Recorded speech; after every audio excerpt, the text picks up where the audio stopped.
आज मैं आपको एक ऐसे शख्स के तरीकों के बारे में बता रहा हूं जो 1, 2, 3 नहीं 6 मल्टी बिलियन डॉलर कंपनीज चलाता है। उनमें से अधिकांश कंपनियां दुनिया की सबसे बड़ी कंपनी है। और खास बात ये, इन सारे बिजनेसेस का प्रमुख या मुखिया वो स्वयं है। उसको खुद ही सारे बिजनेसेस चलाने पड़ते हैं और सभी उसकी साख पर और उसके कंधों पर टिके हैं। उसके पास कोई ज्वाइंट फैमिली नहीं है जहां भाई बंधु या रिश्तेदार साथ में आकर बिजनेस को चला लें। लेकिन यहां पर क्या देखते हैं, एक ही बिजनेस को हम कर रहे हैं, उसके बाद भी सांस लेने का टाइम नहीं होता।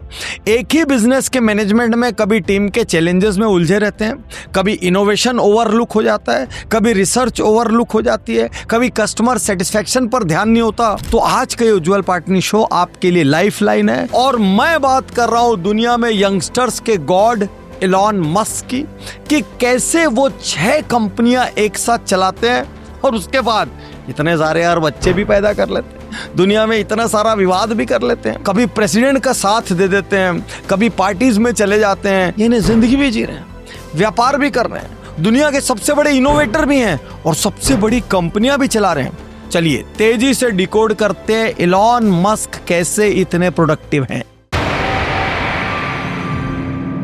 हमारे नॉर्मल बिजनेस ओनर्स का क्या दर्द है यार, टीम काम नहीं करती, टीम मोटिवेटेड और इंस्पायर्ड नहीं है, टीम घड़ी देखकर काम करती है। लेकिन इलॉन मस्क के लोग घड़ी देखना तो छोड़िए, हफ्तों तक घर नहीं जाते। ऐसा क्या करते हैं इलॉन मस्क, एक उदाहरण आपसे शेयर करता हूं। जब रॉकेट्स बनते हैं, इलॉन मस्क अधिकांश चीजें पहली बार बना रहे हैं, वो सारे प्रयोग भी पहली बार कर रहे हैं। ऐसे में किसी भी चीज के असफल होने का चांस बहुत ज्यादा होता है। इलॉन मस्क 100% अकाउंटेबिलिटी सुनिश्चित करने के लिए अपने रॉकेट के हर पार्ट पर उसको बनाने वाली टीमों का नाम लिख देते हैं और उसके लीडर का नाम लिख देते हैं। तो यदि वो रॉकेट गया और सक्सेसफुल हुआ तो सारी की सारी टीम सेलिब्रेट करती है। यदि कोई पार्ट फेल हो गया तो सबको पता होता है कि ये किसकी वजह से फेल हुआ, कौन इसका जिम्मेदार है। वहां पर कोई एक दूसरे पर फुटबॉल नहीं खेलता, दोषारोपण नहीं करता। इलॉन मस्क की टीमें हमेशा इंस्पायर्ड रहती है क्योंकि उनको पता है ये जो काम हो रहा है इसकी वजह से सदियों सदियों तक मेरा नाम रहेगा, मुझे इस पार्ट का श्रेय मिलेगा, आने वाली पीढ़ियां मेरा नाम लेगी, आने वाली टीमें मुझे रोल मॉडल मानेगी। और इसीलिए वो अपने काम को घड़ी की सीमाओं से हटाकर एक्सट्रीम अकाउंटेबिलिटी लेते हैं। क्योंकि हर पार्ट पर नाम जा रहा है, इसीलिए कोई एचओडी अपने नीचे किसी हल्के आदमी को बर्दाश्त नहीं करता। या तो परफॉर्म करो, नहीं तो निकाल दिए जाओगे। इलॉन मस्क की कंपनी में कोई किसी का दोस्त नहीं है, कोई किसी का रिश्तेदार नहीं है, सिर्फ वही टिकेगा जो परफॉर्म करेगा। वो कहते हैं जितनी बड़ी टीम होगी उतना ज्यादा पॉलिटिक्स होगी, उतना ज्यादा ब्लेम गेम होगा, उतना ज्यादा गुट होगा, उतने स्लो रिजल्ट्स अचीव होंगे। तो इलॉन मस्क कहते हैं छोटी टीम बनाओ। वो कहते हैं छोटी टीम से ज्यादा रिजल्ट पाना हो तो छोटी मीटिंग करो। तो उनके सिद्धांत को यदि डिकोड करें, small team plus small meeting is equal to big results. वो कहते हैं जितनी छोटी टीम रहेगी आप किसी को अकाउंटेबल ठहरा पाएंगे। जितनी छोटी टीम रहेगी उनको पता रहेगा कोई रिलीवर नहीं है, मुझे ही ये काम करना है। जितनी छोटी टीम रहेगी उनको पता होगा यदि ये गलत हुआ तो मुझे जिम्मेदारी आएगी और यदि ये सही हुआ तो मुझे इसका अवार्ड, पुरस्कार, इसका सम्मान मिलेगा। तो इसके लिए उनकी इंटेंसिटी, उनका फोकस बहुत ज्यादा होता है। छोटी छोटी टीम होने से कंपनी में बहुत सारे छोटे छोटे लीडर पनपते हैं और बाद में वही लीडर्स बड़े लीडर में कन्वर्ट होते हैं। अब आप कहेंगे भाई पार्किंसंस डिसीज के बारे में तो सुना था, ये पार्किंसन लॉ क्या है? ये लॉ इलॉन मस्क की वजह से पूरी दुनिया में प्रसिद्ध हुआ। वो कहते हैं work expands to fill the time available for its delegation. मतलब कोई काम यदि आप 3 दिन में कर सकते हैं और उसकी जगह आपने 7 दिन दिया तो वो काम 7 दिन में होगा, क्योंकि आदमी तब धीरे धीरे करेगा, वो बहुत आनंद लेते हुए दूसरे काम में डिस्ट्रैक्ट होते हुए कम फोकस के साथ खूब gossip, time pass social media के साथ करेगा, क्योंकि उसको पता है अभी तो टाइम है।